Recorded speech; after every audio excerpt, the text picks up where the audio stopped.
어제 저는 어떤 한 뉴스를 접하면서 참 마음이 착잡했습니다. 그 뉴스의 내용은 뭐냐면 40대, 나이도 정확하게 처음에는 40대라 그러더니 47이다 이렇게 표현을 하더라고요. 근데 47대신 40대 가장이 사랑하는 아내와 또 14살, 16살이라고 나이도 다 밝혀놨어요. 아내의 나이만 얘기를 안 했어요. 그렇게 일가족이 함께 아파트에 사는데 극단적인 행동을 했어요. 그래서 일가족 4사람이 집안의 아파트의 화재로 다 이렇게 죽음을 접한 거죠. 근데 그 집 아파트 문에는 뭐라고 써놨냐면 마지막 경고 이렇게 흰색으로 더 크게 써져 있는 그런 모습도 뉴스에서 보여줬습니다. 그러면서 그 뉴스에서는 그 가장이 최근에 여러 가지 어려움을 겪었다. 근데 그 어려움 가운데서도 경제적 어려움 때문에 결국은 그런 극단적인 행동을 했다라는 것이 뉴스의 핵심이었습니다. 그런데 요즘 오늘날 이런 경제적 어려움 때문에 힘들어하는 분들이 참 많습니다. 근데 우리가 경제적 어려움 때문에만 어려운 것이 아닙니다. 사람들을 한 사람 한 사람 보면은 어떤 분들은 건강의 문제 때문에 굉장히 절망하시는 분들이 계세요. 어떤 분들은 자기 자신의 어떤 신체적 장애 때문에 절망을 느끼시는 분이 계세요. 내 몸 이래가지고 되겠나. 근데 이 장애가요, 신체적 장애인 경우도 있지만 정신적 장애를 앓는 분들도 많아요. 더 나아가서 자녀의 문제 때문에 또 막 절망하는 분들이 계세요. 내가 저 아이를 어떻게 키웠는데 저 아이가 지금 저래가지고 어떻게 될까? 라고 생각하며 절망을 느끼는 분들이 계십니다. 또 직장에서 상사의 괴롭힘을 당하거나 또 동료의 따돌림을 받아서 굉장히 절망하고 있는 분들도 계십니다. 뿐만 아니라 사회적 어려움 때문에, 제도적 어려움 때문에 힘들어하는 분들도 계세요. 그래서 이러한 여러 가지 상황의 절망이 우리로 하여금 극단적인 상황으로 우리를 내모는 경우들이 뉴스를 통해서 계속해서 우리는 접하게 됩니다. 그런데 오늘 하나님은 그러한 절망의 사회와 절망의 시대 가운데 있는 저희들을 예배의 자리에 부르셨어요. 예배의 자리에 부르시며 저희들에게 말씀하시는데 그 주님은 저와 여러분에게 어떤 주님이심을 말씀하시냐면 소망의 예수님이심을 말씀하고 계십니다. 한번 따라 하실까요? 예수님은 나의 소망이십니다. 오늘 우리에게 주신 본문의 말씀에 보면 예수님께서는 베드로와 야고보와 요한 세 제자를 데리고 산에 올라가십니다. 그러면 산 밑에 남은 제자들은 몇 명일까요? 예수님 제자 몇 명이에요? 12 중에 3명이 올라갔으니까 몇 명이 남았어요? 예. 이 9명은 다음 주 골든벨 문제는 아닙니다. 예. 그러나 또 몰라요. 우리 전도사님이 찬스 문제로 또 이렇게 하실 수도 있어요. 자, 어쨌든 간에 예수님께서 3명의 제자를 데리고 산 위에 올라가셔서 거기서 엘리야와 모세와 함께 변화되시면서 예수님에 대해서 세 제자에게 하나님께서 계시하는 계시가 있었습니다. 그런데 이 산 밑에서는 어떤 일이 일어났냐면 나면서부터 말을 못하는 귀신에 들린 한 아들을 둔 아버지가 예수님이 이 지역을 지나간다는 소식을 듣고서는 이 아이를 데리고 온 거예요. 이 아버지는 어떤 사람입니까? 이 아버지는 어떤 절망에 처했냐면 아들이 나면서부터 말을 못하는 거예요. 여러분, 사람과 대화할 수 있다는 것이 얼마나 행복한 줄 아세요? 사람과 사람이 존재한다고 하는 것은 대화할 수 있기 때문에 존재하는 겁니다. 그런데 사랑하는 아들이 태어났는데 그 아들과 대화를 할 수 없다는 거예요. 말을 못한다는 거예요. 고작 말을 하게 이 정도 수준의 말밖에 못하는 거예요. 손짓 발짓 하지만은 말을 하면서 아빠라고 엄마라고 사랑한다고 그리고 나 밥 먹고 싶다고 또 이렇게 하고 싶다고 이런 얘기를 할 수 있다는 게 얼마나 행복하고 감사한지 몰라요. 근데 이 아버지는 아들이 태어났는데 말 못하는 아들로 인해서 그의 마음에는 절망이었습니다. 그런데 더욱 이 아버지에게 절망인 이유는 이 아들의 말 못하는 원인이 귀신 때문이라는 사실이 더 절망이었어요. 우리 사람들의 병에는 두 종류의 질병이 있습니다. 하나는 병리적 현상으로 인한 질병이 있습니다. 그게 보통 우리가 아프다라고 하는 거죠. 그런데 또 하나의 질병의 원인이 뭐냐면 귀신에 의한 질병이에요.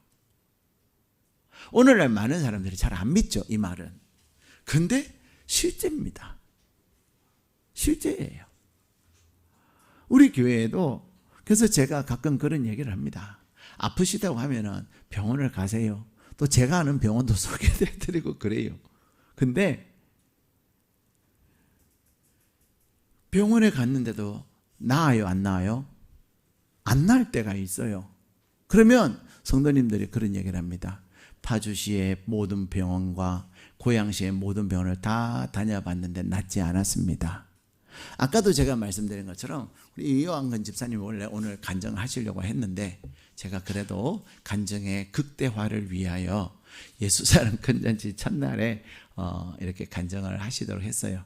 근데 이완근 집사님의 무릎이 아팠어요. 무릎이 아파가지고 정형외과 많이 다녔어요. 정형외과 많이 다녔는데도 안 나아요. 더 아파졌어요. 그러던 차에 우리 다니엘 기도회를 하면서 마음의 결심을 한 거죠. 그리고 계속해서 새벽에 오셔서 또 기도 받습니다. 근데 하나님이 그 가운데 치유를 하셨어요. 좀 아멘 좀 하세요. 여러분 무릎 한번 아파봐요. 여러분 무릎 아프면 얼마나 힘든 줄 아세요? 그러다가 뭐 해야 되죠? 인공관절 수술해야 되잖아요. 무릎 아프면 진짜 힘들어요. 근데 그 아픈 무릎을 치유를 받은 거예요. 그런데 우리가 이 영적인 질병이 있고 병리적 현상으로 인한 것이 있고 사단에 의한 질병이 있는 거예요. 물론 성경은 또 하나를 말하는데 하나님의 영광을 위하여서 하나님이 허락한 질병이 있습니다. 우리 이완근 집사님은 하나님의 영광을 위한 질병이지 귀신의 질병이 아니에요. 나면서부터 소경된 자를 향해서 주님이 그렇게 말씀하시잖아요. 근데 오늘 이 나면서부터 말 못하는 이 아이는 병의 원인이 뭐예요? 말 못하는 병의 원인이 무엇입니까? 귀신에 의해서. 정말로 여러분 그거 믿으셔야 돼요. 그런 사람들이 많아요. 우리 교회 또 어떤 성도님은 맨날 배가 아파요. 맨날 배가 아파가지고 하여튼 파주시와 고양시에 내과라는 내과는 다 다녔어요. 나았을까요? 안 나았을까요? 안 나았어요. 근데 그가 하나님의 말씀을 쓰는 가운데 말씀에 아멘 하면서 말씀을 가지고 배에 대고 기도하기 시작했을 때 하나님께서 신기하게 놀랍게 치유하셨다는 간증 들은 적이 있잖아요. 그리고는 그분은 지금까지 먹는 것 하나도 불편하지 않아요. 그전에는 맨날 다락방 식구들하고 어디 가서 먹으려고 하면 나 배가 아파서 못 먹는다, 나 이거 못 먹는다, 저거 못 먹는다. 그래서 다락방 식구들이 굉장히 불편했는데요. 지금은 하나도 가리지 않아요. 영적인 병인 거죠. 영적인 병. 근데 오늘 이 아이는 병리적 현상에 의한 질병이 아니라 말 못하는 것이 아니라 무엇 때문에? 귀신에 의해서 사단에 의해서 말 못하게 됐다는 거예요. 근데 오늘 본문에는 이 아이가 단순히 말만 못하는 것이 아니라 귀신이 작용을 하면 18절에 읽겠습니다. 시작. 귀신이 어디서든지 그를 잡으면 거꾸러져 거품을 흘리며 이를 갈며 그리고 파리에 지는지라 내가 선생님의 제자들에게 내쫓아 달라 하였으나 그들이 능히 하지 못하더이다. 아멘. 자, 오늘 이 아버지는 그의 아들이 말 못해서 절망해요. 근데 더 절망적인 것은 다 용하다는 의사를 찾아갔는데도 낫지를 못했어요. 왜요? 귀신 때문에.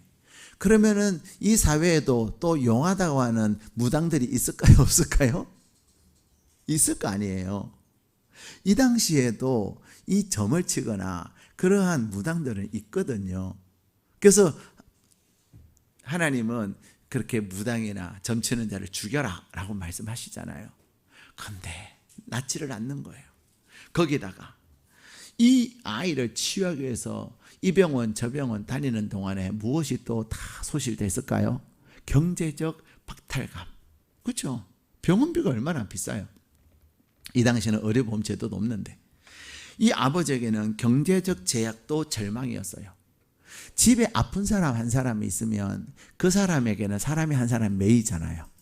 그래도 요즘은 사회가 좋아가지고 다 도우미들이 계시고 요양보호사들이 계시고 또 요양원도 있고 요양병원도 있고 정말 우리는 살기 좋은 사회에서 살아요. 근데 어쨌든 환자가 있으면 딱 누군가가 매여요. 이 아버지는 이 아들에게 매여서 경제적 활동도 제대로 하지 못하고 또 그가 가지고 있는 재산들도 소진하고 그것으로 인해서 얼마나 절망이었겠습니까? 경제적 문제로 절망을 느꼈겠지요. 근데 그것보다 더 큰 절망은 무엇이었을까요? 아버지 스스로의 절망이에요. 그래도 뭔가가 가능성이 있다는 희망을 가질 때는 힘들지 않아요. 우리가 가장 힘들 때가 언제입니까? 내가 아무래도 안 된다. 이제는 가능성이 없다. 내 스스로 절망하고 포기할 그때가 가장 힘든 거예요. 이 아버지는 그런 지경에 이르렀습니다. 그런데 예수님이 마을을 지나가신다는 소식을 듣고 달려왔는데 예수님이 계시지 않으셨어요. 그러나 9명의 제자가 귀신 들린 그 아들을 보더니 어떻게 합니까? 우리가 할게요. 그런 거죠. 예수님께서 누가복음 9장 13절에 보면은 예수님은 제자들을 부르시면서 어떻게 하셨냐면 모든 귀신을 제어하고 병을 고치는 능력과 권세를 주셨다 말씀하세요.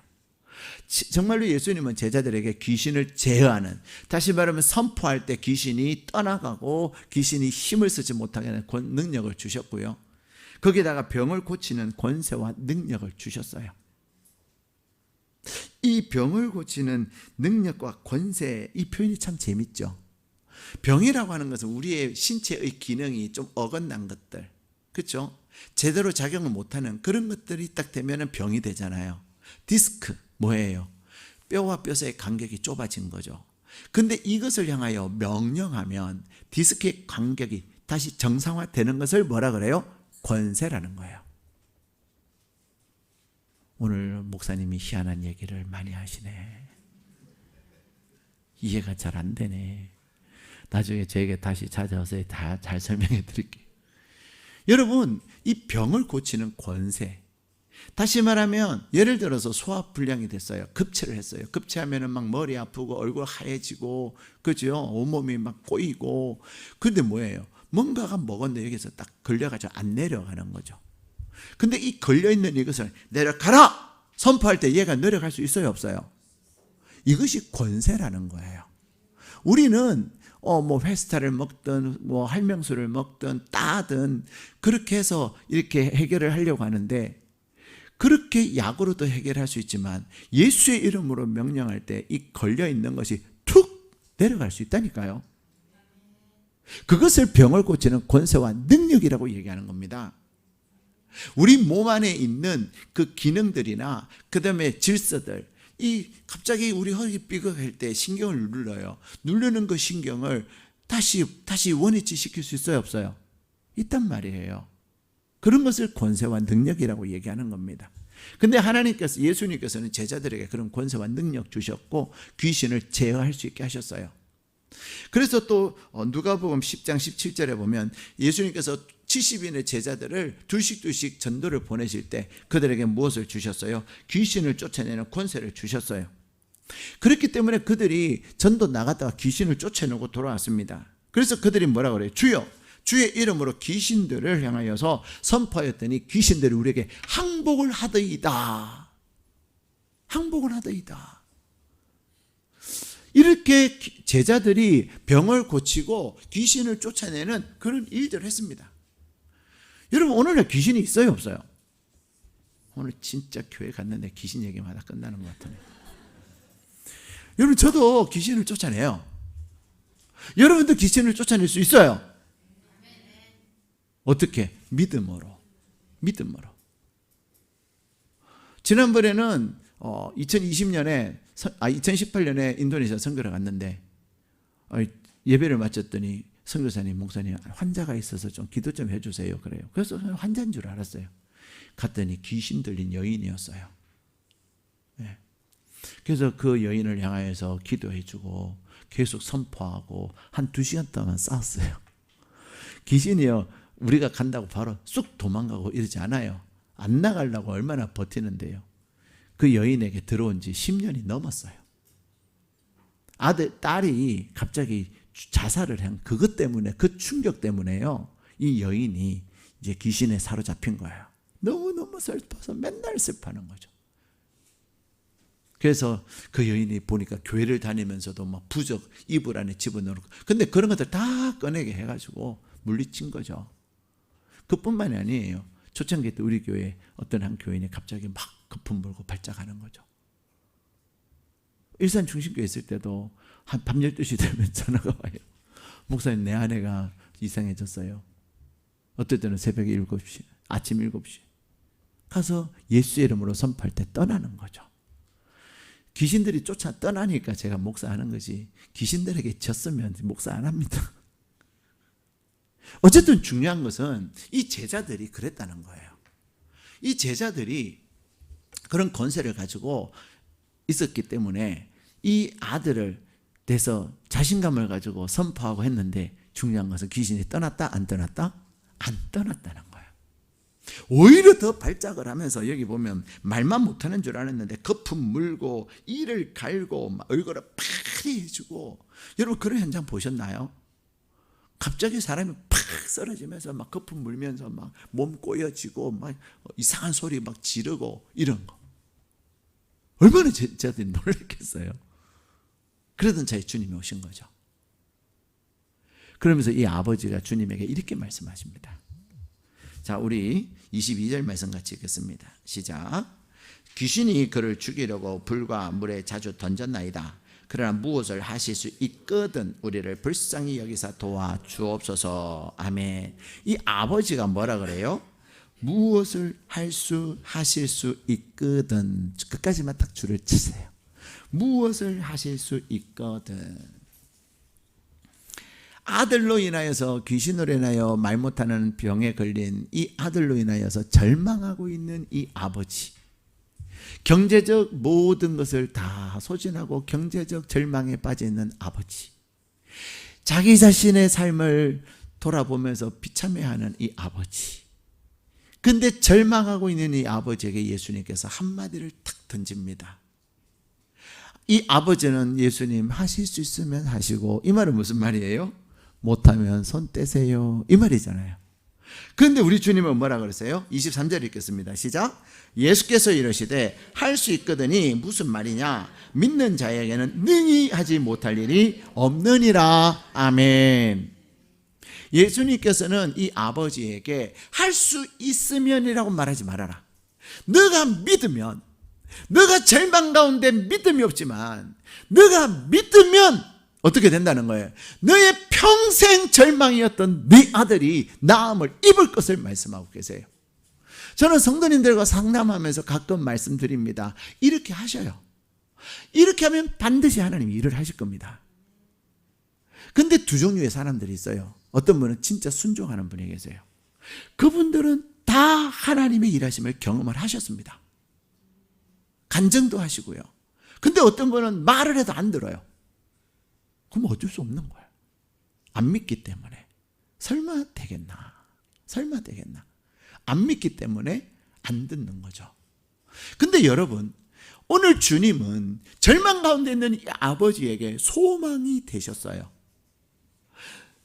아들로 인하여서, 경제적인 문제에 있어서, 자기 자신으로 인하여서 모든 것이 절망 가운데 있는 이 아버지에게 주님은 믿으면 능히 하지 못할 것이 없느니라 말씀하고 계시는 겁니다. 우리 예수 믿는 사람들이 믿음이 있을까요, 없을까요? 믿음이 별로 없어요. 말은 믿는다고 하는데 행동으로는 믿음의 행동을 안 해요. 오늘 주님은 29절 말씀 같이 읽겠습니다. 시작. 이르시되 기도 외에 다른 곳으로는, 우리 다시 읽겠습니다. 자, 29절 찾으셨나요? 자, 29절 읽겠습니다. 시작. 이르시되 기도 외에 다른 곳으로는 이런 종류가 나갈 수 없느니라 하시니라. 아멘. 믿음은 추상적인 거예요. 믿음은 추상적인 것인데 이 추상적인 것이 실제로 우리 가운데 나타나게 할 수 있어요. 그것이 무엇입니까? 오늘 기도하는 것이다 라고 얘기하는 겁니다. 여러분은 하나님을 향한 진짜 믿음 있습니까? 그러면 기도합니다. 진짜 믿음 있으면 중보기도도 열심히 합니다. 진짜 믿음 있으면. 사랑하는 여러분, 오늘 주님은 절망하고 있는 이 아버지에게 너가 믿느냐 말씀하시면서 아멘 하는 이 아버지에게 아들을 치유해 주십니다. 귀신을 향하여 선포했을 때 귀신이 떠납니다. 그런데 제자들은 왜 우리는 안 됩니까? 그때 주님이 뭐라고 하세요? 너희가 믿음이 없다는 거죠. 믿음이 없다는 것은 뭐라고 말씀하고 있으면 너희가 기도하지 않기 때문에. 기도하지 않을 때. 자, 여러분이 기도의 자리에 나갈 때 기도하면 나에게 믿음이 생겨요. 기도하면 우리에게 확신이 생깁니다. 왜요? 믿음은 기도이기 때문이에요. 하나님은 오늘 저와 여러분을 향하여서 말씀하십니다. 너희가 믿느냐? 그렇다면 기도해라.